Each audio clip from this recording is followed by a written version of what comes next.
ආයිබෝවන් තෙරුවන් සරණයි සුබ සන්ධ්‍යාවක් දුවේ පුතේ අද අපි ආරම්භයේදීම මතක ඇති ප්‍රශ්න පත්‍රයක් සාකච්ඡා කරා ගිය සති කීපය තුලදීම අද එහි එම ප්‍රශ්න පත්‍රයේ අවසාන ප්‍රශ්නය මම ඉතුරු කරගත්තා. අද ඒකේ පළවෙනිම කතා කරනවා මොකද ගෙවත්තට ගොඩාරියක් සමීප සම්බන්ධතාවයක් ඒ ප්‍රශ්නය තුල අන්තර්ගත වෙන නිසා. ඒ තුලින්ම ওই කට්ටියට මනාව ඔප්පු වෙයි, පැහැදිලි වෙයි ගෙවතුව ගාව කොයිතරම් වටිනවද කියන කාරණේ. අපි මේ ප්‍රශ්නේ දිහා අවධානය යොමු කළොතින් ඒ ප්‍රශ්නේ සඳහන් වෙනවා දුපතේ බලන්න ආහාර සැතපුම කියලා කාරණයක් ගැන මීට කලින් මේ දූ දරුවන් ආහාර සැතපුම ගැන අහලා ඇති. අපෙන් ප්‍රශ්න කරනවා ආහාර සැතපුම කෙටි කර ගැනීමේ අරමුණ කුමක්ද කියලා. හොඳයි. අපි බලමු ආහාර සැතපුම කියන්නේ මොකක්ද කියන කාරණේ ඉස්සෙල්ලාම. දැන් ආහාර සැතපුම කියලා කිව්වේ බලන්න ඔබ අද දිවා භෝජනය සඳහා ආහාරයට එකතු කරගෙන තිබුණේ මොනවද කියන කාරණේ මතක් කරගත්තොත් අනිවාර්යයෙන්ම බත් තියෙනවා. ඊට පස්සේ ව්‍යංජනයක් මොනවා හරි ඇති. අපි හිතමු බීට් කියලා. පරිප්පු, කරවල, ඊට පස්සේ ඔය වගේ විවිධ සංඝටක ආහාරයට එකතු වෙනවා. ආහාර සැතපුම කියලා කියන්නේ මේ ආහාර පිඟාන තුල තියෙන ඒ ද්‍රව්‍ය කොපමණ දුර ප්‍රමාණයක ඉඳලා ආවාද කියන කාරණයයි. හාල් ටික අනුරාධපුරෙන් පොළොන්නරුවෙන් නම් බීට් හම්බ වුණේ නුවරඑළියෙන් නම් ඊට පස්සේ පොල් ආයි කුරුණෑගලින් නම් ඊට පස්සේ හලාවතින් නම් කරෝල කෑල්ලාවේ පරිප්පු ටික ඉන්දියාවෙන් නම් මෙන්න මේ දුර ප්‍රමාණයන් ඒ සංඝටකය කොපමණද නම් දුර ප්‍රමාණයක ඉඳලා පැමිණියේද කියන කාරණේ තමයි ආහාර සැතපුම කියලා කියන්නේ. ඒ සියල්ලගේම එකතුව ආහාර සැතපුම කියලා කියනවා. එතකොට ආහාර සැතපුම වැඩිවීමද හොඳ තත්වයේ තියෙන්නේ. එහෙම නැත්නම් පෝෂණයෙන් අනූන වෙන්නේ, ගුණාත්මක භාවයෙන් වැඩි වෙන්නේ ආහාර සැතපුම අඩුවීමෙන්ද කියන කාරණේ පැහැදිලි කරගමු. ආහාර සැතපුම වැඩි වෙන්න ඒ ආහාර ද්‍රව්‍ය ප්‍රවාහණය කිරීම සඳහා ඊට පස්සේ විවිධ ආකාරයේ ගබඩා කිරීම සඳහා ඒ අවස්ථාවලදී ආහාර ද්‍රව්‍යයේ තැලීම්, පොඩිවීම ආදී ගොඩාරියක් වැඩි වෙනවා. එතකොට ආහාර සැතපුම වැඩි වෙන්න මොකද වෙන්නේ? අපි ගන්න ආහාරයේ අන්තර්ගත වෙන පෝෂණ තත්වය, ගුණාත්මක භාවය අනිවාර්යෙන් අඩු වෙනවා. එහෙනම් අපි පුළුවන් තරම් ආහාර සැතපුම කියන එක අඩු කරගත්තනම් අපිට ලැබෙන පෝෂණේ ගුණාත්මක භාවය වැඩි වෙනවා. මෙන්න මේ තුල ඊටාම පැහැදිලි වෙනවා අපි මේ ගෙවතු වගා සංකල්පය කොයිතරම් අද කාලයට ඊටාම වැදගත්ද කියන කාරණේ. එතකොට මනාව ඔප්පු වෙච්ච කාරණයක් තමයි එතකොට දැන් මේවා විභාග වලදීත් ප්‍රශ්න කරනවා. ඒතර ප්‍රායෝගික ජීවිතයේදී ඊ타මත්ම වැදගත්ම ආකාරයක් තමයි මේ ගෙවතු වගාව කියන එක. එතකොට අපිට ආහාර සැතපුම බෙහෙවින් අඩු කර ගැනීමේ හැකියාව තියෙනවා. දැන් Tamanට අවශ්‍ය සියලුම ආහාර ද්‍රව්‍ය ටික ගෙවත්තින් එකතු කර ගන්න පුළුවන් නම් බත් හැර ඉතුරු ටික පොල් ගහක් තියෙනවා වෙන්න පුළුවන්. ඒ අවශ්‍ය සංඝටක ටික ගෙවත්තින් එකතු කරගත්තා නම් ආහාර සැතපුම අපිට කියන්න වෙන්නේ ආහාර මීටර ගණන් වලින් තමයි කියන්න වෙන්නේ. අන්න ඒ තුල අර අපිට ලැබෙන ආහාරයේ තියෙන ගුණාත්මක භාවය වැඩි වෙනවා. එහෙනම් මේ ප්‍රශ්නේ මම අවසාන ප්‍රශ්නේ තියාගත්තේ අද පන්ති ආරම්භයේ විදිහට හැමදාම ගෙවතු වගාව පිළිබඳව ඔබව දැනුවත් කරන නිසා සහ දිරිමත් කරන නිසා මේක කොයිතරම් වටිනවද කියන කාරණේ පැහැදිලිව ඔයාට තේරුම් ගන්න. එහෙමනම් අපි අපේ ගෙවත්ත ඊටාම අලංකාර වෙන ආකාරයටත් අපිට අවශ්‍ය පෝෂණ ද්‍රව්‍ය මනාව ශරීර සෞඛ්‍ය සම්පන්නව ලබා ගන්න වසවිසෙන් තොරව සකස් කර ගැනීමේ හැකියාවක් තියෙන නිසා දැන් ගෙවතු වගා සංකල්පයේ ගොඩාරියක් ජයටම කරගෙන යන නිසා අපිට අනාගතයේදී බලාපොරොත්තු වෙන්න පුළුවන් නිරෝගී දරු පරපුරක් මේ රට තුල. ඒක අඛණ්ඩවම ක්‍රියාත්මක වෙන්න ඕනි කාරණයක් කියන කාරණේ අවධාරණය කරලා මතක තියාගන්න ඕනේ. ඒ තුල අපිට අපේ හැම වැඩක්ම කායත් මනසත් නිරෝගී තියාගෙන යහපත් මානසික මට්ටමකින් යහපත් නිරෝගී ශරීරයකින් සියල්ල සිදු කර ගැනීමේ හැකියාව තියෙනවා. මෙන්න මේ නිසා අපි ගෙවතු වගාව ලස්සනට කරගමු. ආහාර සැතපුම අඩු කරගෙන ගුණාත්මක ආහාර වේලක් නිතිපතා ලබාගෙන අපේ ශරීර සෞඛ්‍ය නිරෝගී ජීවිතයක් පවත්වාගෙන යමු. එහෙමනම් මේ 40 වෙනි ප්‍රශ්නෙට, ඒ කියන්නේ 2019 අවුරුද්දේ බහුවර්ණ ප්‍රශ්න පත්‍රයේ විද්‍යාව කිටි ප්‍රශ්න 40 තුල අවසාන ප්‍රශ්නෙට උත්තරේ තමයි මෙන්න මේක වෙන්නේ. බලන්න. උත්තර 4න් එක කියනවා දේශීය ආහාර පරිභෝජනය වැඩි කිරීම. හොඳයි නේ. දේශීය දේවල් අපි අගය කරන්න ඕනි, පරිභෝජනය කරන්න ඕනි. ඒතර ආහාර සැතපුම අඩු කර ගැනීමෙන් අපි අපේක්ෂා කරන්නේ ඒක නෙමෙයි. දෙවෙනි එකේ තියෙන ගුණාත්මක බවින් යුතු ආහාර. ආන්න මතක තියාගන්න ඕනි කාරණේ. ගුණාත්මක බවින් යුතු ආහාර වේලක් සඳහා තමයි අපි ආහාර සැතපුම කිටි කරගත්ත යුත්තේ කියන කාරණේ මතක තියාගන්න. ඒ හින්දා අපි අනිත් ඒවත් කියලා බලමු. ප්‍රාදේශීය වශයෙන් නිෂ්පාදනය කරන ආහාරවලට වැඩි ඉල්ලුමක් ලබා දීම. ඊගාවට කියනවා ආහාර ප්‍රවාහනයේදී වැයවන ඉන්ධන අවම කර ගැනීම. ඇත්තටම කියනවා නම් මේ සියලුම කරුණු කාරණා ඊටාම වැදගත්.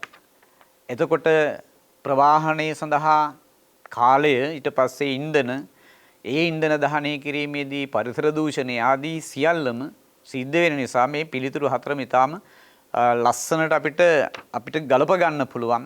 නමුත් ප්‍රශ්නෙට අදාළ පිළිතුර වෙන්නේ ආහාර සැතපුම කිටි කර ගැනීමේ අරමුණ තමයි උත්තරාංකය 2 තෝරගෙන තියෙන්න ඕනි. ගුණාත්මක බවින් යුතු ආහාර ගැනීම.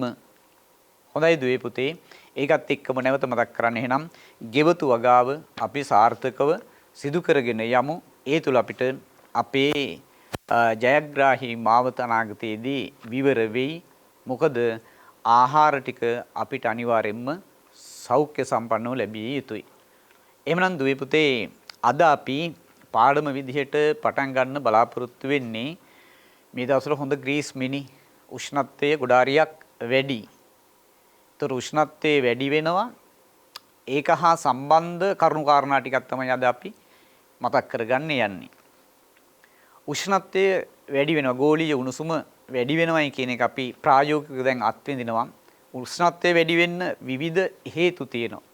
අපි හේතු අතර උෂ්ණත්වය අපේ රටේ ගොඩාරියක් වැඩි වෙන්න හේතුව තමයි අපි ඝර්ම කලාපීය රටක තමයි ජීවත් වෙන්නේ. ඒතොර සමකේ වාසය කරන රටක් විදිහට සූර්ය කිරණ ලම්බකව පතනය වෙන නිසා අපේ මේ කාලේ උෂ්ණත්වයේ ගොඩාරියක් සාමාන්‍යයෙන් වර්ෂය පුරාම හොඳ හිරු කිරණ ප්‍රමාණයක්, හොඳ ආලෝක ප්‍රමාණයක් ලැබෙනවා. සූර්ය රශ්මිය හොඳට ලැබෙන උෂ්ණත්වය වැඩි. ඉතින් මේ කාලේ අගෝස්තු මාස සාමාන්‍යයෙන් පායන මාසයක් විදිහට අපි සලකන්නේ උෂ්ණත්වයේ ගොඩාරියක් වැඩි. අපේ පාඩම එහා සම්බන්ධයි තාපය කියන කොටස තමයි කතා කරන්න උත්සාහ කරන්නේ. ඒ යටතේ උෂ්ණත්වය කියන්නේ කුමක්ද, තාපය කියන්නේ කුමක්ද කියන කාරණා ටික අපි විමර්ශලා බලමු. අපි එතකොට ජීවිතයට සම්බන්ධ කරුණු කාරණා ටිකක් තමයි අදත් සුපුරුදු පරිදි කතා කරන්න උත්සාහ කරන්නේ.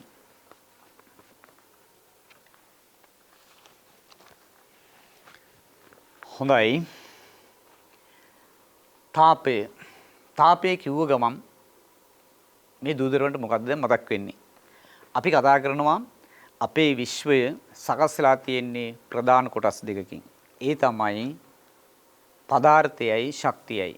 ඒ පදාර්ථයයි ශක්තියයි කියන කොටස් දෙක ගත්තාම අපි අද මේ කතා කරන්න යන තාපයයි තියෙන්නේ මොකටද? පදාර්ථයටද ශක්තියටද? අපි කියන්නේ තාප ශක්තිය කියලා. හොඳයි. තාප ශක්තිය කියන්නේ ශක්ති ප්‍රභේදයක් ගැනයි කතා කරන්න යන්නේ. අපි බැලුවොත් එහෙම මේ තාපය ජනනය වෙන්නේ කොහොමද කියලා. තාපය ජනනය කරන්නේ කොහොමද? උත්පාදනය කරන්නේ කොහොමද? දැන් මතක් කරගන්න අප සාමාන්‍ය ජීවිතයේදී අපිට තාප ශක්තිය අත්‍යවශ්‍ය වෙනවා විවිධ කටයුතු සඳහා. දැන් ඉතින් ඔයාගේ අවධානය යොමු වෙන්න ඕනි, මතක් වෙන්න ඕනි මේ කාරණා සඳහා අපිට තාපය අවශ්‍ය වෙනවයි කියලා. මතක් කරගත්තු තාපය අවශ්‍ය වෙන අවස්ථා මොනවද? ආහාර පාන ටික පිළිල කරගන්න අපිට තාප ශක්තිය ඕනි. ඊට පස්සේ ඇඳුම් පැළඳුම් වේලා ගැනීමේදී තාප ශක්තිය ඕනි. ඊට පස්සේ ධාන්‍ය වර්ග, ඊට පස්සේ විවිධ ආහාර ද්‍රව්‍ය නිෂ්පාදනය කිරීමේදී වේලා ගැනීමට සිද්ධ වෙනවා. ඒ සඳහා තාපය ඕනි. මේ ආකාරයට ඒ විතරක් නෙමේ විදුලිය ජනනය කරන්න ගියාම තාප ශක්තිය ඕනි වෙනවා. එතකොට මේ කිව්ව ආකාර සහ තවත් විවිධ අවස්ථාවලදී අවශ්‍ය වෙන තාපය කොහොමද අපි නිෂ්පාදනය කරගන්නේ? මේ කරුණු ටික පොඩ්ඩක් හොයලා බලමු. තාපය ජනනය කරන ක්‍රම. ඔව්. දැන් ඔයාගේ අත් දෙක අරගෙන හොඳට මේ වගේ පිරිමැද්දොත් ඔයාට මොකද්ද දැනෙන්නේ? ඔයාට දැනෙනවා අපි අර සීතල වෙලාවට සාමාන්‍යයෙන් කරන දෙයක් නේ. අත් දෙක හොඳට අත්ල මේ විදිහට පිරිමැදලා මේ විදිහට තියාගන්නවා. එතකොට මේ පිරිමැදීම කියලා කියන්නේ මෙතනදී ඝර්ෂණයකට ලක් වෙන්නේ. එහෙනම් මතක තියාගන්න ඝර්ෂණයෙන් අපිට තාපය ජනනය කරන්න පුළුවන්. මතක ඇති අපි අචල තාපින් විදිහට සීතල පරිසරයකට ගියාම අපි වෙවුලනවා. ඒ වෙවුලීමෙන් අපිට දැන් ඒ වෙවුලීම අපිට නතර කරගන්න බෑ. ඒක දේහේ ස්වයන් සිද්ධව සිද්ධ වෙන්නේ. ඇයි? අර හානි වන තාපය ජනනය කරලා අපේ දේහයේ උෂ්ණත්වය නියතව තියාගන්න ඕනි. එහෙම නොවුනොත් අපේ දේහයේ පරිවෘත්තීය ක්‍රියා ටික මොකද වෙන්නේ? හරියට නැත්තම් නිසි පරිදි සිද්ධ වෙන්නේ නැහැ. මෙන්න මේ නිසා වෙවුලනට මාංශ පේශි එකිනෙකට මොකද වෙන්නේ? පිරිමැදෙනවා. ප්‍රතිඵලය තාපය ජනනය වෙනවා. හානි වෙන තාපය මෙහෙන් ජනනය කරන නිසා අපේ දේහ උෂ්ණත්වය සෙල්සියස් අංශක 36.9ක් එහෙම නැත්නම් ෆැරන්හයිට් අංශක 98.4ක් වගේ උෂ්ණත්වයක තියෙනවා. දැන් මේ දවස්වල ඔයා සමහරවිට ඉස්කෝලේ ගියහම එහෙම නැත්නම් පන්තියකට ගියහම ඔයාගේ පන්තියට ඇතුළු වීමට පෙර ඔයාගේ උෂ්ණත්වය පරීක්ෂා කිරීමට භාජනය කරනවා. ඒ සඳහා භාවිතා කරන්නේ කුමන උපකරණයක්ද කියලාත් අපි පොඩ්ඩකින් කතා කරමු. එතකොට මේ තාපය ජනනය වන එක ක්‍රමයක් තමයි ඝර්ෂණය කියලා කියන්නේ. තව තාපය ජනනය වෙන ක්‍රම මොනවද? අපිට අවශ්‍ය තාපය නිෂ්පාදනය කරගන්න ආකාර. දැන් සූර්ය තාපයේ සූර්යාගේ න්‍යෂ්ටික විකණ්ඩනය කියන ක්‍රියාවලියේදී විශාල තාප ප්‍රමාණයක් නිෂ්පාදනය වෙනවා. ඒ තාප ශක්තිය තමයි මේ ජෛව ලෝකයේ පැවැත්මට දායක වෙලා තියෙන්නේ. එතකොට එනම් සූර්ය ශක්තිය තාපය ජනනය වෙනවා. ඊට පස්සේ න්‍යෂ්ටික විකණ්ඩනයේ න්‍යෂ්ටික ශක්තිය තාප ශක්තිය බවට පරිවර්තනය කරනවා ඒ න්‍යෂ්ටි පුපුරවා හැරීමේදී. එනම් තවත් එකක් තමයි තාපය ජනනය කරන්න පුළුවන් න්‍යෂ්ටි පිපිරවීමෙන් නැත්තම් බිඳ වැටීමෙන්. ඉතින් තාපය ජනනය කිරීමේදී මිශ්‍ර ලෝහයක් විදිහට භාවිතා කරනවා. මොකද ප්‍රතිරෝධය වැඩි වෙන්න ඕනි සන්නායකයක් තුල ධාරාව ගමන් කරන අවස්ථාවේදී ඕනම සන්නායකයක් මොකද වෙන්නේ? රත් වෙනවා. ඒ රත් වීම සිද්ධ වෙන ප්‍රමාණය වැඩි කරගන්න අපි ප්‍රතිරෝධයේ වැඩි මිශ්‍ර ලෝහයක් වන නික්‍රෝම් කියන මිශ්‍ර ලෝහය භාවිතා කරලා තිනවා. හීටරය ඊට පස්සේ විදුලියෙන් තාපය ජනනය කරන සියලුම උපකරණවල අන්න විද්‍යුත් ශක්තිය මොන ශක්තිය බවට පරිවර්තනය වෙනවද? තාප ශක්තිය බවට පරිවර්තනය වෙනවා. දැන් අපි මේ කතා කරමින් ඉන්නේ තාප ශක්තිය ජනනය වෙන ආකාර. මතක් කරගත්තොත් සූර්ය ශක්තිය, ඝර්ෂණය, ඊට පස්සේ විද්‍යුත් ශක්තිය කතා කරා න්‍යෂ්ටික ශක්තිය. ඊට අමතරව තව ශක්තිය නිෂ්පාදනය කරගන්න නැත්නම් ජනනය කරගන්න ආකාර තමයි ඉන්ධන දහනය කිරීමෙන් අපි තාප ශක්තිය ලබා ගන්නවා. එතකොට දැන් මේ දූල පුතාලා මේ කියපු එක දෙයක්වත් අලුත් දේවල් නෙවෙයි අපේ සාමාන්‍ය අහලා තියෙන ප්‍රායෝගික ජීවිතේ භාවිතා වෙන දේවල් තමයි සියල්ලම කතා කරන්නේ. හොඳයි ඔය විදිහට අපි තාප ශක්තිය ජනනය කරනවා. ඊට පස්සේ මේ තාපය ජනනය වුණාට පස්සේ ඒක යම් ස්ථානයක කියන්නේ ජනනය වන ස්ථානයේ ඉඳලා වෙනත් ස්ථානයකට ගමන් කරනවා. ඒ ගමන් කරන ආකාර කීපයක් තියෙනවා. ඒ ගමන් කිරීමත් එක්ක ජනනය වෙන තාපය ඉවත් වෙනකොට ජනනය වෙලා ඉවර නම් ඒ තාපය ඉවත් වෙනකොට මොකද වෙන්නේ? එතන තාප ශක්තිය අඩු වෙලා විනින් තැනකටනේ ගමන් කරන්නේ. ඒ ගමන් කරන ස්ථානයේ තාප ශක්තිය වැඩි වෙනවා. අඛණ්ඩව තාපය ජනනය කරනවා නම් මෙතන ජනනය වෙන තාපය ඔන්න දැන් විවිධ ක්‍රම තුනක් තියෙනවා. ඒකත් තමයි සන්නයනය කියන ක්‍රමයට, අනිත් එක සංවහනය කියන ක්‍රමයට සහ විකිරණය. අපි ඒ පොඩ්ඩක් විස්තර කරගමු පසුව. දැන් තාප ශක්තිය ජනනය වෙනවා, ඒ සම්ප්‍රේෂණය වෙනවා. එතකොට සිද්ධ වෙන දෙයක් තියෙනවනේ. දැන් තාපය නිෂ්පාදනය වෙනකොට උෂ්ණත්වය කියන එක මොකද වෙන්නේ? වැඩි වෙනවා. තාප ශක්ති ප්‍රමාණය පිළිබඳ මිනුම් දණ්ඩක් විදිහට අපිට සලකන්න පුළුවන් මේ උෂ්ණත්වය. කිසියම් ස්ථානයක උෂ්ණත්වය වැඩි නම් ඒ ස්ථානයේ තාප ශක්තියත් වැඩි. යම් ස්ථානයක උෂ්ණත්වය අඩු නම් තාප ශක්ති ප්‍රමාණය අඩු වෙනවා. එතකොට මේ තාප ශක්තිය මත උෂ්ණත්වයේද උෂ්ණත්වය මත තාප ශක්තියද කියන කාරණේ හරි පැහැදිලිව අපිට වෙන් කරගන්න පුළුවන්. දැන් බලන්න අපි යම් පරිසරයකට යනවා. අපි කියමු හම්බන්තොට වගේ ඊටාම දැඩි හිරු රශ්මිය තියෙන වියලි කලාපයේ තියෙන ප්‍රදේශයක්. අපි ඒ පරිසරයට ගියොත් එහෙම අපිට දැනෙන දේ තමයි රස්නේ. ඒකට හේතුව තමයි පරිසරයේ තාපය වැඩි අපේ දේහගත තාපයට වඩා. ඒ හින්දා අන්නේ පරිසරයේ තියෙන තාපය අපේ දේහය කරා මොකද වෙන්නේ? සම්ප්‍රේෂණය වීම සිද්ධ වෙනවා. ඒ මත මොකද වෙන්නේ? අපේ දේහයේ උෂ්ණත්වය වැඩි වෙන්න පටන් ගන්නවා. එහෙනම් තාප ශක්තිය මත තමයි මේ උෂ්ණත්වයේ අඩු වැඩි වීම සිද්ධ වෙන්නේ කියලා හරි පැහැදිලිව අවබෝධ වෙලා තියෙන අවබෝධ කරගන්න පුළුවන්. එහෙනම් උෂ්ණත්වය හරි උෂ්ණත්වය කියන ඒ මිනුම තාප ශක්ති ප්‍රමාණය මත තමයි තීරණය වෙන්නේ. හරි පහසුයි තේරුම් ගන්න. උෂ්ණත්වය වැඩි වෙන්නේ තාප ශක්තිය ලැබෙනකොට. තාප ශක්තිය හානි වෙන්න උෂ්ණත්වය මොකද වෙන්නේ? අඩු වෙලා යනවා. ඊට පස්සේ දුවේ පුතේ මේ උෂ්ණත්වය කියලා කිව්වහම ඕනෑම පදාර්ථයක් ගත්තාම මේක හැදලා තියෙන කුඩා අංශු වලින් කියලා අපි දන්නවනේ. ඒ අංශු වල යම් කම්පන චාලක ශක්තිය, මධ්‍යන කම්පන චාලක ශක්තිය. කියන්නේ අංශු විවිධ ක්‍රමවලට නැත්නම් විවිධ වේග වලින් කම්පණය වෙමින් තියෙන මේවා නිකන් තියෙනවා නෙමෙයි. ඒ නිසා දැන් කම්පනයක් කියලා කියන්නේ අංශුන්ගේ කිසියම් කාර්යයක් කරනවා. කාර්යයක් කිරීමේදී ශක්තිය අවශ්‍යයි. ශක්තිය අවශ්‍යයි. ඒ අවශ්‍ය ශක්තිය මෙතනදී පිටට එන්නේ උෂ්ණත්වයක් විදියට. ඒ හින්දා සාමාන්‍යයෙන් ඕනෑම වස්තුවක් ගත්තාම මේකේ යම් උෂ්ණත්වයක් තියෙනවා කියන කාරණේ මතක තියාගන්න ඕනි. දැන් මේ උෂ්ණත්වය කියන දේ අපි සාමාන්‍ය ජීවිතේ දැන් බලන්න. ඔයා බැරි වෙලාවත් අම්මට කිව්වොත් එහෙම දැන් පන්ති යන කිට්ටු එහෙම සමහරලාට ඔළුව එක එක්කම එහෙම හැදෙනවනේ. නේද? එතකොට අම්මා එහෙනම් අද පන්ති යන්න එපා, ඉස්කෝලේ යන්න එපා කියලා නතර කරගන්නේ නැහැ. මොකද කරන්නේ අම්මා අත තියලා බලන කොහාටද? නලලට. ඒ තියෙන කොටත් බලන්න අත්ලද තියන්නේ පිටි අල්ලද තියන්නේ කියලා බලන්න ඕනේ නේ. කොතනද තියන්නේ? එක්කොත් බෙල්ලට මෙහෙම තියලා බලනවා. එහෙම නැත්නම් මේ විදිහට තියලා බලනවා. මෙහෙම තියන්නේ නැති වෙන්න හේතුව මොකද්ද?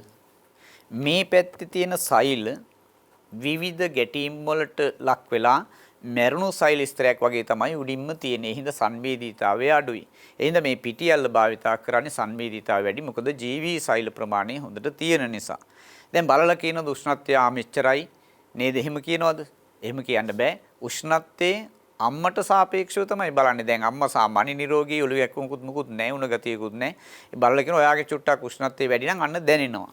දෙයනෝ පොඩ්ඩක් උෂ්ණත්වය වැඩි තමයි කියලා කියනවා. මිසක් කීයටවත් අච්චරයි මෙච්චරයි කියලා කියන කාටවත් හැකියාවක් නැහැ.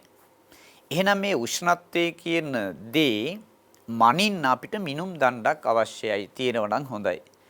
ඒ අනුව දැන් මේ උෂ්ණත්වමාන නිර්මාණය කිරීම සිද්ධ වෙන 1600 වගේ ඉස්සෙල්ලම උෂ්ණත්වමානයක් නිර්මාණය කරන්නේ ගැලීලියෝ ගැලිලි කියන විද්‍යාඥයා. ඒතර මේ උෂ්ණත්වමාන ආකාර දෙකක් අපි පැහැදිලිව කතා කරනවා. ඒ තමයි එකක් රසදිය වීදුරු උෂ්ණත්වමානය. ඊට පස්සේ භාවිතා කරනවා රසදිය මධ්‍යසාර උෂ්ණත්වමානය. එතකොට මේ උෂ්ණත්වමාන භාවිතා කිරීමේදී ඒකට භාවිතා කරනවා අතන අපි කිව්වේ රසදිය කියලා, මෙතන මධ්‍යසාර. මේවා භාවිතා කිරීමේදී ඒ ඕනම අවස්ථාවකදී මේ දුල පුතාලා මතක තියාගන්න ඕනේ අපි කිසියම් ද්‍රව්‍යයක් භාවිතා කරනවා නම් ඒ භාවිතා කරන්නේ මොකක් මතද? ඒ ද්‍රව්‍යයේ විශේෂ ලක්ෂණ මත. දැන් රසදිය ඊට පස්සේ මධ්‍යසාර භාවිතා කරනවා නම් ඊටාම සියුම් උෂ්ණත්වවලදී පවා ඒ කට්ටිය සංවේදී වෙන්න ඕනේ ඒකට. ඒ කියන්නේ ඒ කට්ටිය ප්‍රසාරණය විය යුතුයි උෂ්ණත්වයත් එක්ක. ප්‍රසාරණතාවයේ වැඩි වෙනවා නම් තමයි උෂ්ණත්වමාන ද්‍රවයකට වඩාත් යෝග්‍ය වෙන්නේ. අනිත් එක තමයි පාරාන්ද විය යුතුයි. ඒ කියන්නේ විනිවිද ගමන් නොකළ යුතුයි. මෙහිදී රසදියෙහි අවශ්‍ය සියලුම සාධක අවශ්‍යතාවයන් සම්පූර්ණ කරගන්නවා. පාරාන්දයි ආලෝකයේ ගමන් කරන්නේ විනිවිද යන්නේ. ප්‍රසාරණ සංගුණකේ ඊට පහළ මට්ටමකට හින්දා මොකද වෙන්නේ? වේගයෙන් ප්‍රසාරණය වෙනවා. ඊගාවට මධ්‍යසාර ගත්තාම හැබැයි පාරදෘශ්‍යයි. ඒ හින්දා තමයි මධ්‍යසාර අපිට පැහැදිලිව පේන්නේ. ඒකට රතු පාට වර්ණ එකතු කරලා රසදිය එකේ මේ මධ්‍යසාර උෂ්ණත්වමානයේ වර්ණ ගන්නවල තියෙනවා. ඊට පස්සේ ඒකේ රසදිය පිරි බල්බයක් තියෙනවා, සිහින් කේසිකයක් තියෙනවා. මේ අතර මතක් කරගන්න. ඊට පස්සේ වෛද්‍ය උෂ්ණත්වමානය කියලා එකක් අපි වෙනමම භාවිතා කරනවා. ඒ කියන්නේ අපේ දේහයේ උෂ්ණත්වය පරීක්ෂා කිරීම සඳහා. විශේෂයෙන් හැම ගෙදරකම වගේ මේ වෛද්‍ය උෂ්ණත්වමානයක් දකින්න ලැබෙනවා. ඒකේ තියෙන විශේෂත්වයක් මතක තියාගන්න ඕනේ. හොඳයි. දැන් උෂ්ණත්වමාන ඊට පස්සේ අපි පරිමාණ තියෙනවනේ මේ උෂ්ණත්වයේ මැනීමේදී. එක පරිමාණයක් තමයි සෙල්සියස් පරිමාණය තියෙනවා. ඊට පස්සේ තවත් පරිමාණයක් තියෙනවා ෆැරන්හයිට් කියලා. අපි දේහ උෂ්ණත්වය ඔය මේ පරිමාණ දෙකෙන්ම විස්තර කරගන්නවා නේද? එකක් තමයි සෙල්සියස් නම් කීයද? 36.9යි. අපි අර සුළු කිරීමේ පහසුව සඳහා සාමාන්‍ය 37යි කියලා මතක තියාගන්නවා. ඊට පස්සේ ෆැරන්හයිට් පරිමාණයෙන් ගත්තාම 98.4ක් වගේ උෂ්ණත්වයක් තමයි නිරෝගී පරිණත වැඩුණු පුද්ගලයෙක්ගේ තියෙන්නේ. දැන් යම් අවස්ථාවකදී උෂ්ණත්වයේ විචලනය වීමක් වෙනවා නම් බරපතල විදියට ඒ කියන්නේ මොකක් හරි රෝග ලක්ෂණයක් තමයි මේ උෂ්ණත්වයේ අඩු වැඩි වීමට බලපාන කියන කාරණේත් මතක තියාගන්න ඕනේ. ඊගාට දුවීපුතේ දැන් අපි සෙල්සියස් පරිමාණය ගත්තත් මොන උෂ්ණත්ව පරිමාණය ගත්තත් ඒව සටහන් කර ගන්නකොට යම් පහළ අචල ලක්ෂයක් සහ ඉහළ අචල ලක්ෂයක් පැවතිය යුතුයි.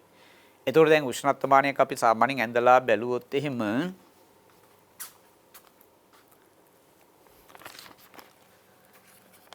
උෂ්ණත්වමානයක් මේ විදිහට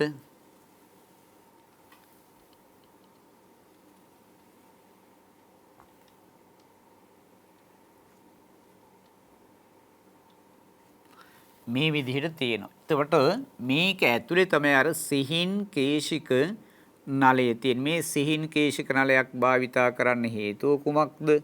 ඊට පස්සේ රසදිය පිරි බල්බය අදාළ පෘෂ්ඨයේ ස්පර්ශ වෙන්න ඕනි කොහොමද කියන කාරණා පැහැදිලිව මතක තියාගන්න ඕනේ. ওই විදිහට තියෙන.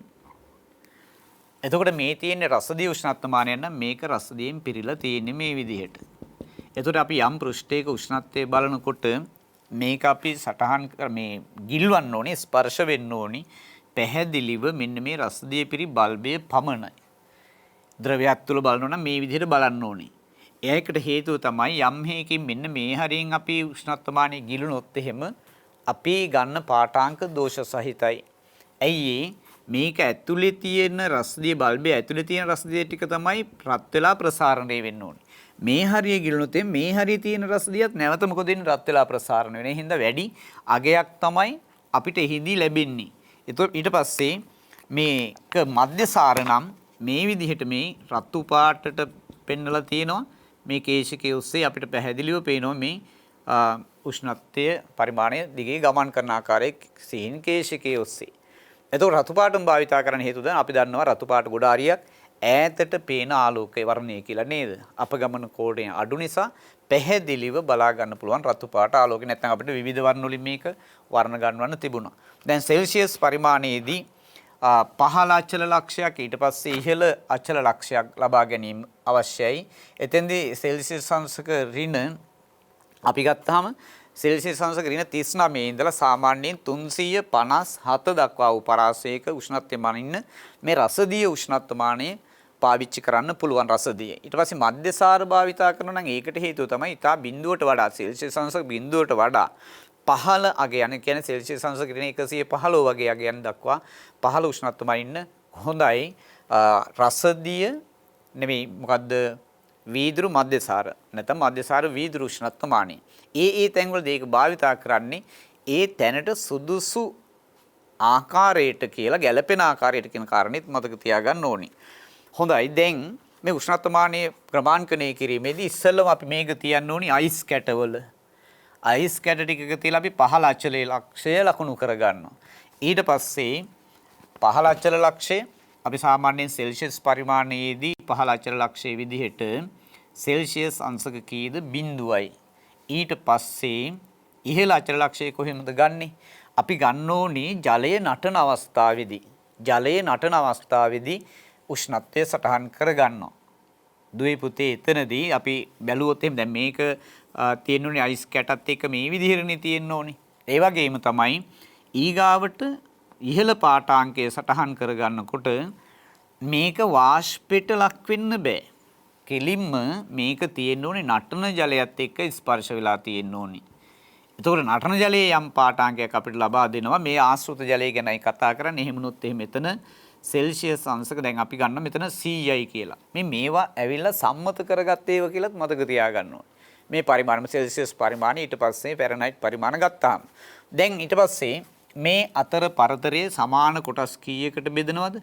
100කට බෙදලා අපි සෙල්සියස් පරිමාණය සකස් කරගෙන තියෙන්නේ. ওই විදිහට තමයි සෙල්සියස් පරිමාණය නැත්නම් සෙල්සියස් උෂ්ණත්වමානය ක්‍රමාංකණය කර ගැනීම සිද්ධ වෙන්නේ. ඊට පස්සේ ෆැරන්හයිට් වලදී මීට වඩා වෙනස්. දැන් බලන්න ඔයකට තේරෙනවා එහිදී ශුන්‍ය ලක්ෂ විදිහට නැත්නම් පහළ අගේ විදිහට ගන්නේ මේ මොකද්ද ෆැරන්හයිට් අංශක 32. ඊට පස්සේ ඉහළ ලක්ෂ විදිහට ගන්නේ ෆැරන්හයිට් අංශක 212. ඒ අතර පරතරයේ සමාන කොටස් 180කට බෙදීමෙන් තමයි ෆැරන්හයිට් පරිමාණයේ උෂ්ණත්වමානය සටහන් කරලා තියෙන්නේ. එතකොට මේවා ඇවිල්ලා සම්මත කරගත්ත දේවල් කියන කාරණේ මතක තියාගන්න ඕනේ. එහෙනම් දැන් අපි ඔය කතා කරේ සෙල්සියස් පරිමාණය සහ ෆැරන්හයිට් පරිමාණය සම්බන්ධව. ඊට පස්සේ උෂ්ණත්වයේ මනින ජාත්‍යන්තර නැත්නම් සම්මත ඒකකයේ විදිහට පාවිච්චි වෙන්නේ ඔය ඒකක දෙක නෙමෙයි. ඒ සඳහා භාවිතයනි කෙල්වින් සාමිවරයා විසින් හඳුන්වා දෙන ලද කෙල්වින් කියන ඒකකය. ඒතර කෙල්වින් සහ සෙල්සියස් අතර සම්බන්ධයක් අපි මතක තියාගමු. ඊට පස්සේ ෆැරන්හයිට් සහ සෙල්සියස් අතර සම්බන්ධයක්. මේවා අපි පොඩ්ඩක් මතක් කරගමු. ගණන් කීපයකුත් හදලා තවදුරටත් ඒවා මතක තියාගන්න උත්සාහ කරමු. එතකොට අපි කිව්වා ආරම්භයේදීම පදාර්ථයේ අංශු කම්පණය වෙමින් තියෙන්නේ කියලා. සෑම පදාර්ථයකම අංශු කම්පණය වෙනවා. කම්පණය වෙනවයි කියන්නේ යම් කාර්යයක්නේ. කාර්ය කරන ශක්තිය උනේ. අන්නේ අංශුන්ගේ මධ්‍යයන් චාලක ශක්තිය තමයි උෂ්ණත්වය කියලා කියන්නේ කියලා කෙල්වින් සාමිවරය කියලා. එතනදී අර අංශුන්ගේ කම්පණය අවම මට්ටමේ තියෙන කොට උෂ්ණත්වයක් තියෙන. ඒක ඊට වඩා පහළ අගයකටපත් වෙන්න විදිහක් නැහැ. මොකද අංශු අචල නම් කාර්යයක් කරන්නේ නැත්නම් එතනින් පහළ තව උෂ්ණත්වයක් නැහැ. අන්නේ උෂ්ණත්වය තමයි කෙල්වින් කියන සාමිවරයා විසින් වස්තුවක නැත්නම් පදාර්ථයේ ඇත්තටම තියෙන උෂ්ණත්වය කියලා ගන්න. එතකොට කාටවත් සාපේක්ෂ නොවන නිසා මේ උෂ්ණත්වයට අපි කියනවා නිරපේක්ෂ උෂ්ණත්වය කියලා. ඒතර සෙල්සියස් පරිමාණය සහ කෙල්වින් පරිමාණය අතර සම්බන්ධිතාවම පැහැදිලිව අපි මතක තියාගමු. ඒ කියන්නේ සෙල්සියස් උෂ්ණත්වයක් දීලා ඔයාගෙන් ඇහුවොත් එහෙම ඒක කෙල්වින් බවට පරිවර්තනය කරන්න. එහෙම නැත්නම් කෙල්වින් අගයක් දීලා කිව්වොත් එහෙම සෙල්සියස් අගයක් බවට පරිවර්තනය කරන්න. හරි සරලයි. අපි සම්බන්ධය මතක තියාගමු. එතකොට දුවේ පුතේ දැන් සෙල්සියස් අංශක 0යි කියනකොට ඒ කෙල්වින් අගේ නම් 273.15යි. ඒ කියන්නේ සෙල්සියස් අංශක 0 සමාන වෙන්නේ කෙල්වින් නම් 273.15යි. එතකොට මොකද කරන්නේ? සෙල්සියස් අගයට 273.15ක් එකතු කරාම තමයි කෙල්වින් අගේ හම්බ වෙන්නේ.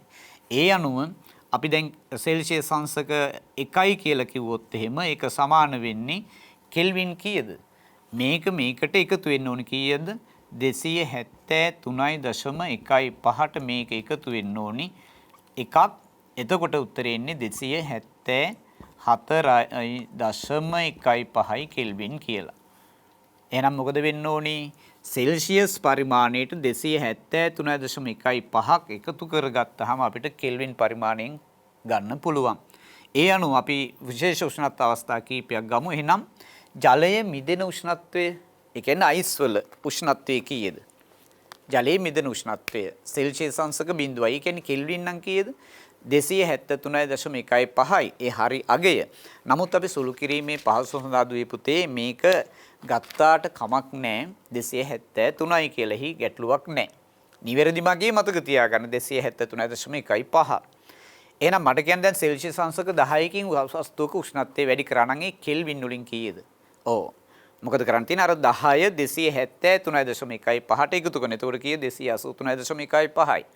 එයනවා ජලයේ නටන උෂ්ණත්වය කීයද? සෙල්සියස් අංශක 100යි කියලා අපි දන්නවා.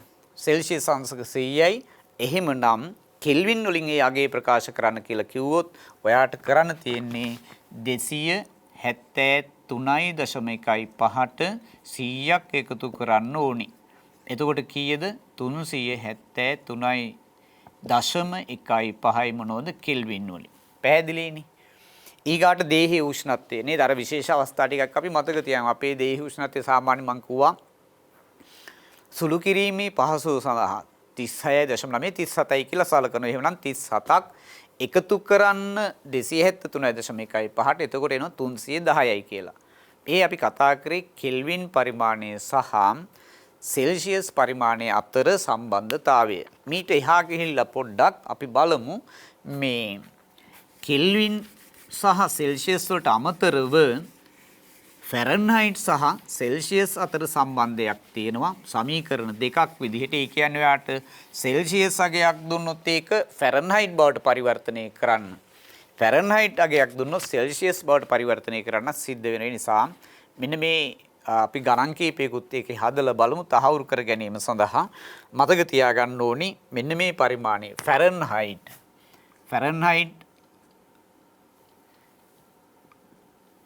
පරිමාණයෙන් ගන්න පුළුවන් සෙල්සියස් අගය දීලා තිබුණොත් මෙන්න මේ සමීකරණය භාවිතා කරලා අපි එහිදී භාවිතා කරන්නේ F කියන්නේ ෆැරන්හයිට් සමානයි සෙල්සියස් අගයෙන් සෙල්සියස් අගයෙන් අපි සලකනවා 5න් 9ක් සලකලා මේකට අපි එකතු කරනවා කීයක්ද 32ක් එකතු කරන්න ඕනේ. දැන් එතකොට සෙල්සියස් අගය දන්නවනම් අපිට ඒක ෆැරන්හයිට් බවට පරිවර්තනය කරන්න පුළුවන්. මොකද කරන්නේ සෙල්සියස් අගය අරගෙන ඒකෙන් 5න් 9න් වැඩි කරලා 32ක් එකතු කරාම ලැබෙනවා ෆැරන්හයිට් අගය. ඊට පස්සේ අපි මතක තියාගමු සෙල්සියස් පරිමාණයෙන් ෆැරන්හයිට් වලින් දුන්නොත් සෙල්සියස් බවට පරිවර්තනය කරන්න. එහිදී මතක තියාගන්න මේක මොකද්ද? අපි ඉස්සෙල්ලාම කරන්නේ ෆැරන්හයිට් අගයෙන් 32ක් අඩු කරලා ඒ එන උත්තරේ 9න් 5න් වැඩි කරන්න ඕනේ. මේක 9න් 5න් වැඩි කරන්න. එතකොට ලැබෙනවා ඔයාට සෙල්සියස් වල අගය කොච්චරද කියලා. අපි එකකින් ගණනක් හදලා බලමු. එතකොට අපි හිතමු දැන් මෙයාගේ උෂ්ණත්වය කියන්නේ උෂ්ණත්වය සෙල්සියස් අංශක 40යි කියලා හිතමු. සෙල්සියස් අංශක 40 දී අපෙන් අහනවා ෆැරන්හයිට් කීයද කියලා. එතකොට සෙල්සියස් අංශක 40 ෆැරන්හයිට් බවට පරිවර්තනය කරන්න මෙන්න සමීකරණයේ තියෙනවා F සමානයි සෙල්සියස් අගය වැඩි කරලා 5න් 9න් ඊට පස්සේ ඒකට එකතු කරන්න ඕනේ 32ක් සුළු කරන්න. දැන් ඊට පස්සේ දැන් තියෙන්නේ ගණිතේනේ ගණන් පාඩම. එතකොට සෙල්සියස් අගය මෙතෙන්ට ආදේශ කරන්න කීයද 40යි වැඩි කිරීම 5න් 9 වරහන් එකතු කිරීම 32. වරහන් ඉස්සෙල්ලා සුළු කරගමු. මෙතෙන්ට 1යි මෙතෙන්ට කීයද 8යි 8 වරක් 9 කීයද 72යි 72යි. එතකොට 72ට එකතු වෙන්න ඕනේ කීයද 32ක්. උත්තරේ එනවා කීයයි කියලාද 4යි 7යි 3යි 10යි. කීයද මේ එන්නේ ෆැරන්හයිට් අංශක කීයද? ඕන්නේ නෝ ෆැරන්හයිට් අංශක 104ක් වෙනවා. ඒ කියන්නේ සෙල්සියස් අංශක 40 කියන්නේ ෆැරන්හයිට් අංශක 104ක් වෙනවා. පැහැදිලිනේ? එහෙනම් ෆැරන්හයිට් වලින් අපිට පුළුවන් සෙල්සියස් අගය මේ විදිහට පරිවර්තනය කරගන්න. අපි ඊගාට බලමු ෆැරන්හයිට් වලින් දෙන එකක් සෙල්සියස් බවට පරිවර්තනය කරගන්න මේ සමීකරණ ඔයාලට පාවිච්චි කරන්න පුළුවන්.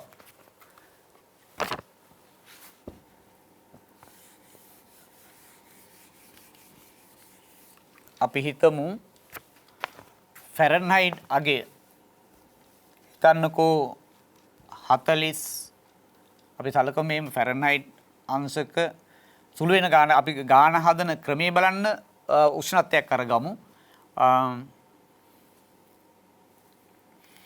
අපි හිතමු ෆැරන්හයිට් අංශක 112යි කියලා. ෆැරන්හයිට් අංශක 112ක් කියලා හිතමු.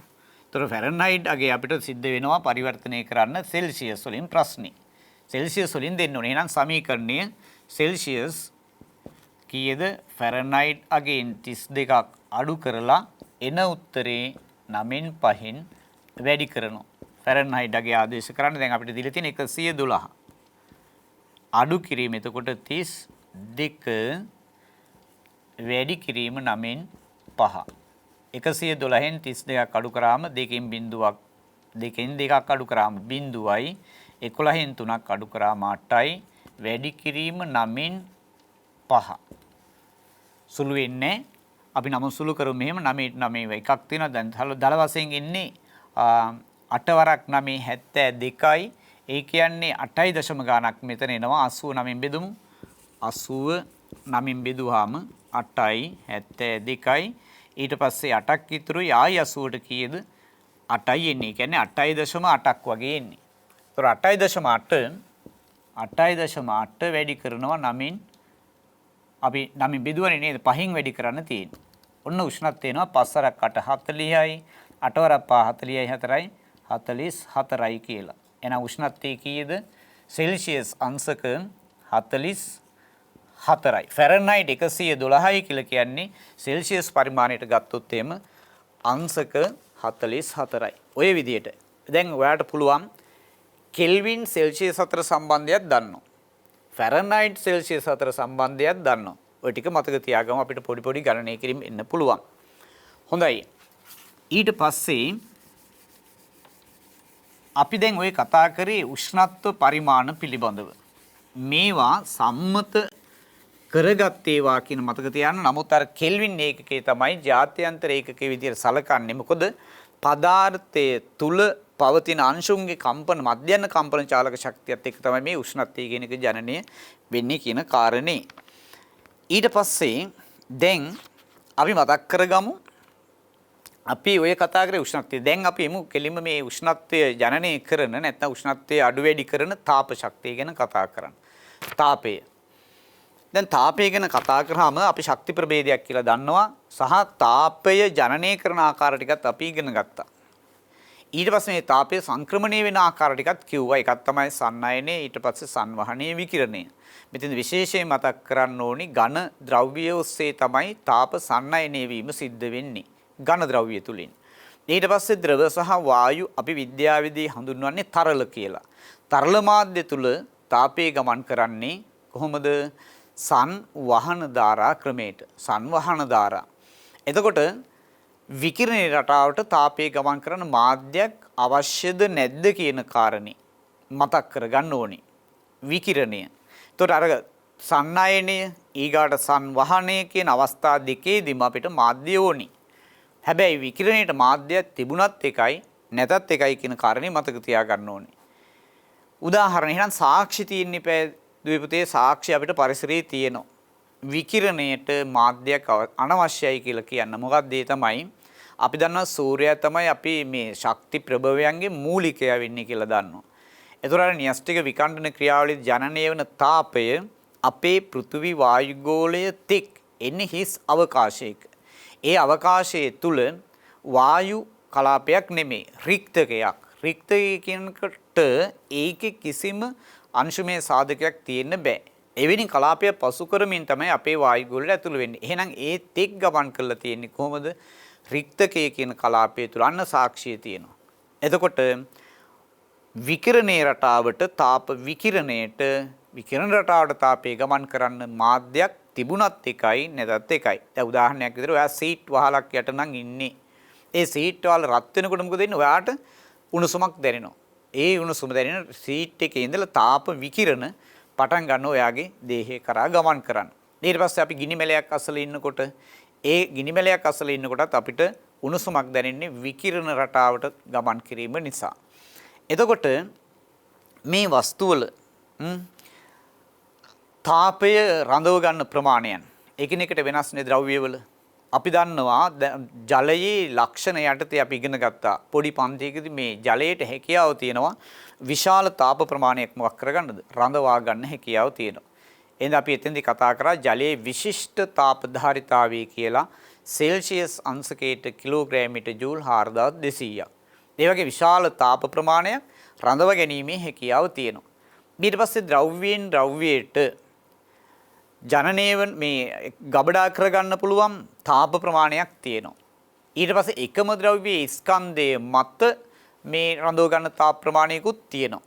එතකොට අපිට පැහැදිලි වෙන කාරණයක් තමයි ද්‍රව්‍ය වර්ගය අනුව රඳව ගන්න තාප ප්‍රමාණය වෙනස්. එකම ද්‍රව්‍යයේ ස්කන්ධයේ මත තාප ශක්තිය රඳව ගන්න ප්‍රමාණය තවත් වෙනසක්. අපි මේ සඳහා පරීක්ෂණයක් ලෑස්ති කරගත්තොත් මෙහෙම සමාන පරිමා ජලය පොල් තෙල් අරගන්නවා. සමාන පරිමා අපි කියමු මිලිලීටර් 100 ගානේ කියලා. ඊට පස්සේ මේවයි උෂ්ණත්වමාන ඇතුල් කරලා රත් කරනවා. ඒ අතර අපි තවත් බීකරයක් ගන්නවා ජල පරිමා මිලිලීටර් 200ක් කරලා.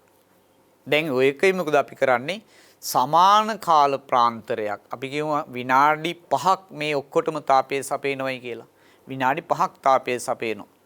එතකොට අර උෂ්ණත්ව මාන වලින් අපිට පෙන්눔 කරાવી උෂ්ණත්වයේ ඉහළ යන ආකාරය.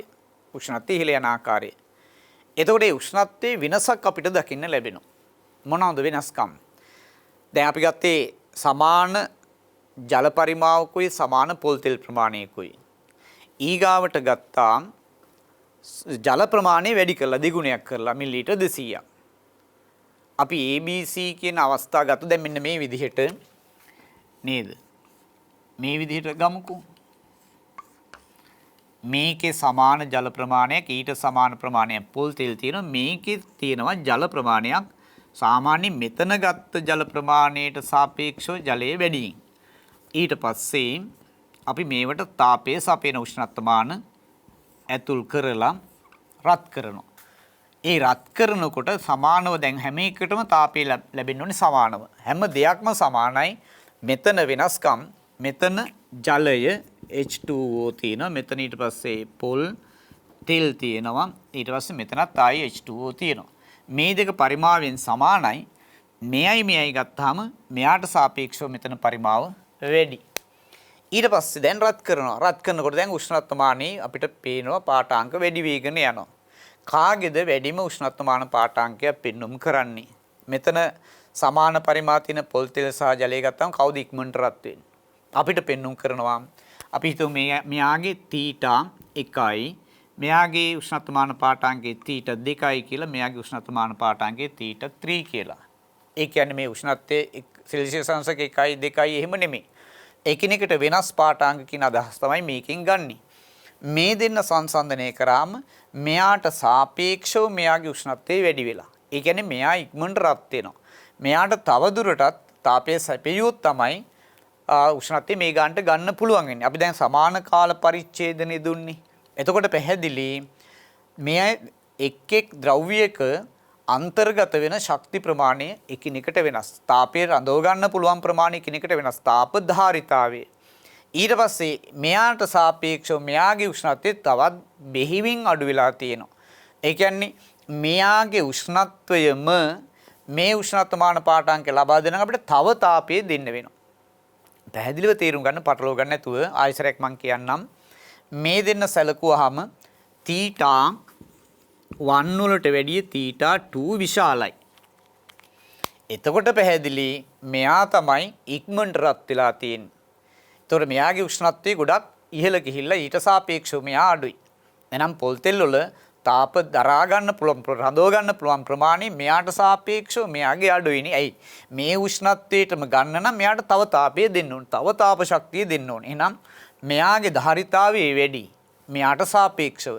ඊට පස්සේ මෙතන ජල පරිමාවයි මෙතන ජල පරිමාවයි අරගත්තාම මෙතනත් උෂ්ණත්ව වෙනසක් තියෙනවා. ඒ තමයි θ 1 වලට වඩා θ 3 බෙහෙවින් අඩු වෙලා උෂ්ණත්වමාන පාඨාංකය මෙයාට සාපේක්ෂව මෙයාගේ පාඨාංකය වැඩි. නැත්නම් මෙයාට සාපේක්ෂව මෙයා අඩුයි. එහෙම වෙනකොට අපිට පැහැදිලිව ගන්න ඕනි කාරණයක් තේරුම් ගන්න ඕනි අවබෝධ කරගන්න ස්කන්ධයේ මත තාප ධාරිතාවය තීරණය වෙනවා. ස්කන්ධේ වැඩි වෙන්න රඳවාගත හැකි තාප ප්‍රමාණය මොකද වෙන්නේ වැඩි වෙනවා කියන කාරණේ මේකෙන් අපිට මනාව පැහැදිලි වෙනවා. එහෙනම් දුවේ පුතේ මේ තාප ධාරිතාවය කියන එක තාප ධාරිතාවේ රඳාපවතින සාධක දෙකක් මත එකක් තමයි ද්‍රව්‍ය ස්වභාවය. ඒක පොල් තෙල්ද, ග්ලිසරින්ද, ජලයද, වීදුරුද කියන කාරණේ මත. දැන් තව උදාහරණයක් ගමුකෝ අපි. පොළව සහ සාගරයට එක විට හිරු එළිය පතනේ වුණාම කවුද ඉක්මනට රත් වෙන්නේ කියලා ඔයාට පැහැදිලි. කවුද ඉක්මනට රත් වෙන්නේ? ගොඩබිමද සාගරයේද ඉක්මනට රත් වෙන්නේ? මොකද්ද ඉක්මනට රත් වෙන්නේ? ඉක්මනින් රත් වෙන්නේ පොළව. කියන්නේ ගොඩබිම. සාපේක්ෂව හිමින් තමයි ජලය රත් වීම සිද්ධ වෙන්නේ. අන්න බලන්න. එහෙනම් මාධ්‍ය අණුව ඒ ද්‍රව්‍යයේ ස්වභාවය අණුව එයාගේ රඳව ගන්න තාප ප්‍රමාණයකින් පැහැදිලි වෙනසක් තියෙනවායි කියන කාරණේ. අනිත් එක තමයි ස්කන්ධයේ මත රඳවගත හැකි තාප ප්‍රමාණය නැත්නම් තාප ධාරිතාවයේ තීරණය වෙනවා. ඔන්න ඔය කාරණා මතක තියාගන්න ඕනේ. ඒ අණුව තාප ධාරිතාවය කියන්නේ මොකද්ද? ඊට පස්සේ විශිෂ්ට තාප ධාරිතාවය කියන්නේ මොකද්ද කියන කාරණාත් අපි මතක තියාගන්න ඕනේ. දැන් අපි හිතමු කිසියම් වස්තුවක උෂ්ණත්වය සෙල්සියස් අංශක 1කින් ඉහළ නැන්වීමට අවශ්‍ය තාප ප්‍රමාණය කොච්චරද? අපි අන්න ඒකට කියන ඒ වස්තුවේ තාප ධාරිතාවය කියලා. මොකද එහෙනම් තාප ධාරිතාවය කියන්නේ කිසියම් වස්තුවක එහෙම නැත්නම් යම් ස්කන්ධයක උෂ්ණත්වයේ සෙල්සියස් අංශක 1කින් ඉහළ නැන්වීමට අවශ්‍ය තාප ප්‍රමාණය නැත්නම් ලබා දිය යුතු තාප ප්‍රමාණය සෙල්සියස් අංශක 1කින් ඉහළ නැන්වීමට අවශ්‍ය වන තාප ප්‍රමාණය. හරිනේ? අපි ඕකට කියන්නේ තාප ධාරිතාවය කියලා. එතකොට දැන් මේ උෂ්ණත්වය දුන්නොත්නේ තාපයේ සැපියොත්නේ යාගේ උෂ්ණත්වය වැඩි වෙන්නේ. ඒ වගේම තමයි සෙල්සියස් අංශක 1කින් පහළ යැවීමට නම් එයාගෙන් කොච්චර තාප ප්‍රමාණයක් ඉවත් කර යුතුද? ඒකත් තාප ධාරිතාවය කියලා ගන්න පුළුවන්. නමුත් අපි අර අර්ථ දැක්වීමේදී කියන්නේ ගොඩාක් එක්ලාට ඉහළ නැන්වීමට කියලා. ඉහළ නන්නනවා වගේම ඉහළ නැන්වන යම් තාප ප්‍රමාණයක් දුන්න නම් ඒ තාප ප්‍රමාණය මහානි වෙනවා උෂ්ණත්වයේ සෙල්සියස් අංශකයකින් පහළ යනකොට. මේවා ඉතින් සමහරලාට කියලා දෙන්නේ නැහැ. නමුත් අපි තීරුම් ගන්න ඕනි. අපි යම් කාරණයක් අවබෝධ කරගත්තාම ඊට පස්සේ සිද්ධ වෙන්නේ මොකද්ද කියන කාරණේත් ඒ තුලම මතක් කරගන්න හැකියාව තියෙන්න ඕනේ. අපි එහෙනම් ඔය කිව්වේ තාප ධාරිතාවය. ඊට පස්සේ තාප ධාරිතාවයේ උහුම මතක තියාගන්න අතර ඊට පස්සේ එනවා විශිෂ්ට තාප ධාරිතාවය. දැන් අපි කලින් කිව්වේ ස්කන්ධයක් නැත්තම් යම් වස්තුවක උෂ්ණත්වය. දැන් විශිෂ්ට කියනකොට අපි තාප ධාරිතාවයේ ඒකකක් දැනගන්න එපා. එතෙන්දී සෙල්සියස් අංශකයට ජූල්. සෙල්සියස් අංශකයට ජූල් කියලායි තාප ධාරිතාවයේ ඒකකෙන්නේ. ඇයි වස්තුවක උෂ්ණත්වය නැත්නම් යම් ස්කන්ධයක උෂ්ණත්වය සෙල්සියස් අංශක 1කින් ඉහළ නැන්වීමට අවශ්‍ය තාප ප්‍රමාණය. ඊගාවට විශිෂ්ට තාප ධාරිතාවය කියනකොට මතක තියාගන්න ඕනි අපි එතනදී සලකන්නේ හරියටම ඒකක ස්කන්ධයක්. ඒකක ස්කන්ධයක් සලකනවා. ඒකක ස්කන්ධයක් අපි කියමු ඒතර කිලෝග්‍රෑම් එකක උෂ්ණත්වයේ ස්කන්ධ ඒකකයේ කොච්චරද කිලෝග්‍රෑමයක්. කිලෝග්‍රෑම් එක උෂ්ණත්වය සෙල්සියස් අංශකයකින් ඉහළ නැන්වීමට අවශ්‍ය තාප ප්‍රමාණයට අපි කියනවා විශිෂ්ට තාප ධාරිතාවය කියලා. දැන් ඒක තමයි අපි අර ආරම්භයේදීම කිව්වේ ජලයේ විශිෂ්ට තාප ධාරිතාවය සෙල්සියස් අංශකයට කිලෝග්‍රෑමයට ජූල් 4200යි කියලා. දුවේ පුතේ මොකක්ද ඒකේ තේරුම? අපි ඒක ගොඩක් වෙලාට ප්‍රශ්න කරලා තියෙනවා. මොකද මේවයි තේරුම් අහනවා. තාප ධාරිතාව විශිෂ්ට තාප ධාරිතාවේ සෙල්සියස් අංශකයට කිලෝග්‍රෑමයට ජූල් 4200යි. තේරුම? ඩක් කල්පනා කරන්න. ඒකදී කියවෙන්නේ මේකයි. ජලයේ කිලෝග්‍රෑම් එකක් ගන්නවා. ඔය ජලයේ කිලෝග්‍රෑම් එකක උෂ්ණත්වය අපි කියමු කාමර උෂ්ණත්වයේ තියෙන සෙල්සියස් අංශක 30 කියලා අපි හිතමුකෝ. නැත්නම් සෙල්සියස් අංශක 25 කියලා හිතමු මේ වෙලාවේ කාමර උෂ්ණත්වය. මේ කාමර උෂ්ණත්වය සෙල්සියස් අංශක 25 තියෙන ජලය කිලෝග්‍රෑම් එකක උෂ්ණත්වය සෙල්සියස් අංශක 1කින් ඉහළ දාන්න. ඒ කියන්නේ කීය දක්වා උෂ්ණත්වය වැඩි වෙන්නද? 26 දක්වා නේද? 26 දක්වා. මෙතන 26 දක්වා සෙල්සියස් අංශක 1කින් එතකොට ඉහළ ගිහිල්ලා තියෙන්නේ. 1කින් ඉහළ නැන්වීමට අවශ්‍ය තාප ප්‍රමාණය. අන්නේ තාප ශක්තිය කොච්චරද? 4200ක්. ජූල් වලින් 4200ක් සපයන්න ඕනි. අන්න තේරුම ඔයා ඔලුවට ගන්න ඕනේ, අවබෝධ කර ගන්න ඕනේ. එහෙනම් පැහැදිලිනේ. ජලයේ කිලෝග්‍රෑම් එකක උෂ්ණත්වය සෙල්සියස් අංශකයකින් ඉහළ නැන්වීමට එහෙම නැත්නම් අපිට කියන්න පුළුවන් කෙල්විනයකින් ඉහළ නැන්වීමට අවශ්‍ය තාප ප්‍රමාණය ජූල් 4200යි කියලා. මෙන්න මේ කාරණේ මතක තියාගන්න ඕනේ. එතකොට දැන් අපි ඉගෙන ගත්තා උෂ්ණත්වය ගැන කතා කරා. උෂ්ණත්වය මනින්න පරිමාණ ගැන කතා කරා. ඊට පස්සේ උෂ්ණත්වය මනින්න ජාත්‍යන්තර නැත්නම් සම්මත ඒකකයේ කෙල්වින් කියලා මතක තියාගත්තා. සෙල්සියස් ෆැරන්හයිට් කරන ආකාරය ෆැරන්හයිට් සෙල්සියස් කරන ආකාරයත් මතක තියාගත්තා. එතකොට දැන් ওই කාරණා දෙක මතක තියාගත් කාරණා කීපේ මතක තියාගත්තා. දැන් කතා කරා තාපධාරිතාවය. තාපධාරිතාවයේ තීරණය වෙනයි කියලා කිව්වා ද්‍රව්‍යයේ ස්වභාවය සහ ස්කන්ධයේ මත.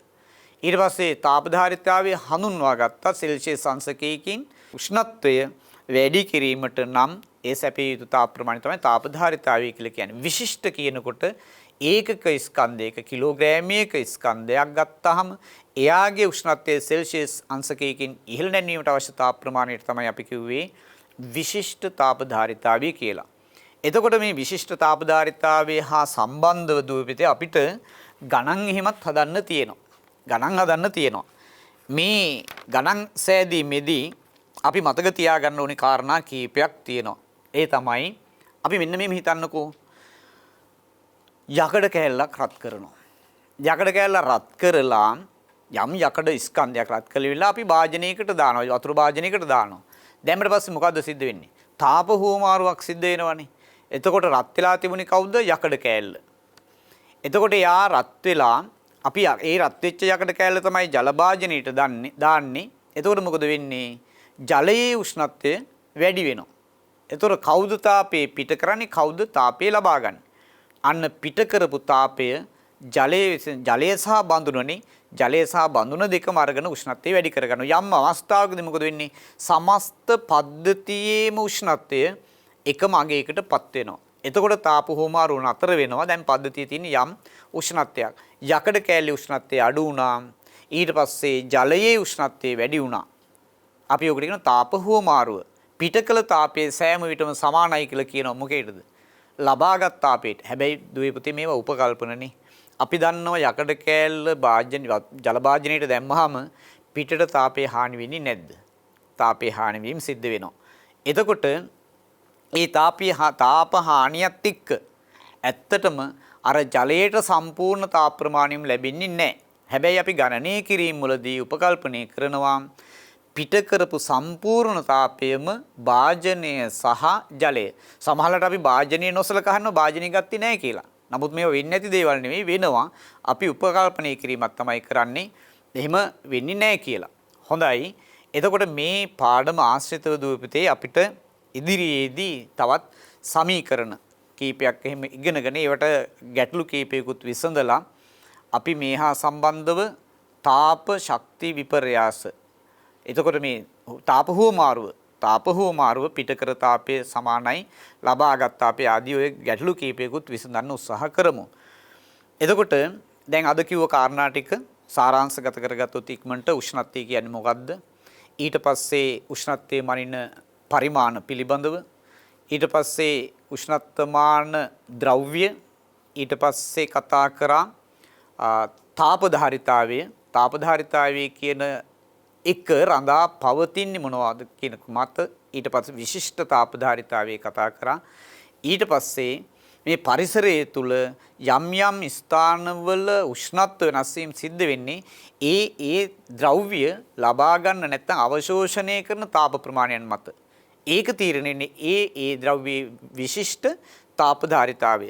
උදාහරණයක් විදිහට අපි කිව්වේ ගොඩබිමට සහ සාගරයට එක හා සමානව හිරුවෙලියට පතනේ වුණත් ලැබෙනකොට අර උෂ්ණත්ව වෙනස් වෙන්න හේතුව තමයි ඒ වයි තියෙන මේ තාපධාරිතාවය විශිෂ්ට තාපධාරිතාවය.